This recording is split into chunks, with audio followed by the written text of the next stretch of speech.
Hello all. Sitting in my writing room. For those of you who haven't seen it, and I imagine there's probably maybe one of you left in the world, that is my typewriter. Now, I've come up with a new idea. Well, actually, it's not a new idea. I stole it from Jack Kerouac. Jack Kerouac didn't like changing the pages in his typewriter, so what he did was he wrote on teletype. I don't have teletype, but what I did is I took some old computer paper, recycling people, took some old computer paper, fed it in the back, and that way I don't have to change the pages when I type. Now, I got a little bit inspired and I wrote something. Now, I do script a lot of my videos, even though it doesn't always seem like it. But I wrote something, and there's no way I'd ever be able to, memorize it and give it back in a thespian way. So I'm just going to read it. Friends, enemies, and internet losers, I have returned. Though it sounds like an extended oxymoron, human beings are, at times, nowhere near as smart as they think they are, while at the same time being too smart for their own good. Hands up any of you who are familiar with the idea of Occam's razor. In Latin it is expressed, entia non sunt multiplicanda praeter necessitatem. Entities should not be multiplied beyond necessity.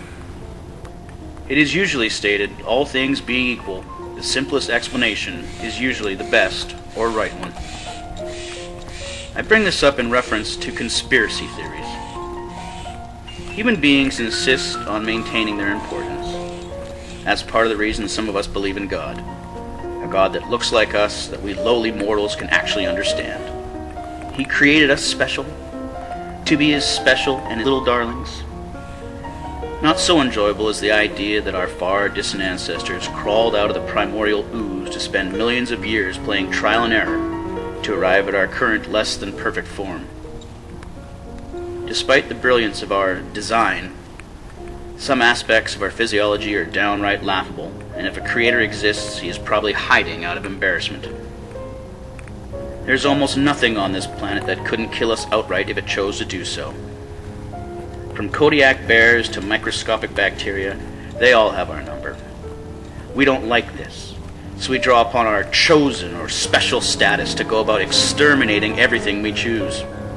Life sucks and we don't like it. Our existence is the amazing end result of some pretty long odds, but that doesn't necessarily make us special.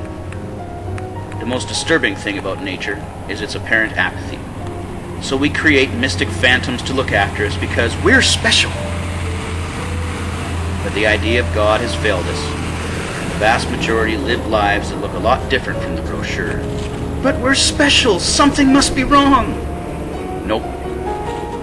Somebody being wealthier than you, more beautiful than you, stronger than you, that's no one's fault. That's just the sad result of living in a society that places wealth, beauty, and strength above all else. In general, our society has achieved nothing except for small victories over nature. But one day the buildings will fall, the dams will break, and the jungle will reclaim that which it lost. We might not be here to see it, but that too will be our fault. But that's not fair! I'm special! This has to be somebody's fault! It is what it is. On the morning of September 11th, 2001, fanatical religious terrorists hijacked 4 commercial airliners. Members of the Jewish faith went to work like everybody else. Then something terrible happened. In a way, it happened to all of us, and our special little lives hit one hell of a speed bump. In a way, it was a big conspiracy, but one that we are all a part of. For the events of September 11th to be anything other than they were would require a cover-up, the likes of which the world has never seen. Some people point to the action of some of the major players as proof of a cover-up. They're not covering up the events that led to the attacks. They're covering up all the shit that the attacks uncovered.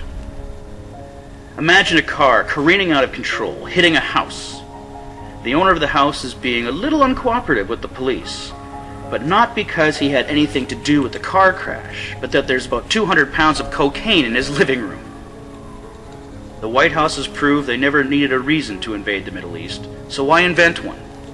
All they needed was an excuse. As for our daily lives, there is no conspiracy, no hidden group controlling all. It's called big business. They hold convention and own hats that say, "I'm a capitalist, give me your money or I'll fucking kill you." We see them every day. As I said earlier, the mere fact that life exists on this little rock is very special, but that's where it ends. When you took your first breath, you received the first and only gift you ever will. And there's no one to send a thank you card to. Some people just can't handle that and assume that their lives have no meaning without being prescribed one. There's no easy answers here. If you want your lives to have meaning, you'll have to find it. No one is out to get you. No one cares. We're not that important.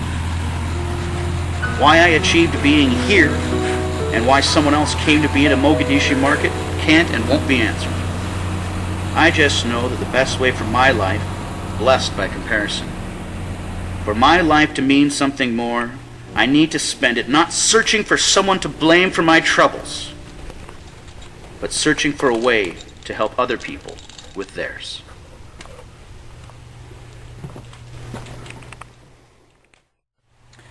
For those of you who are interested, I'll make the full text available on my blog.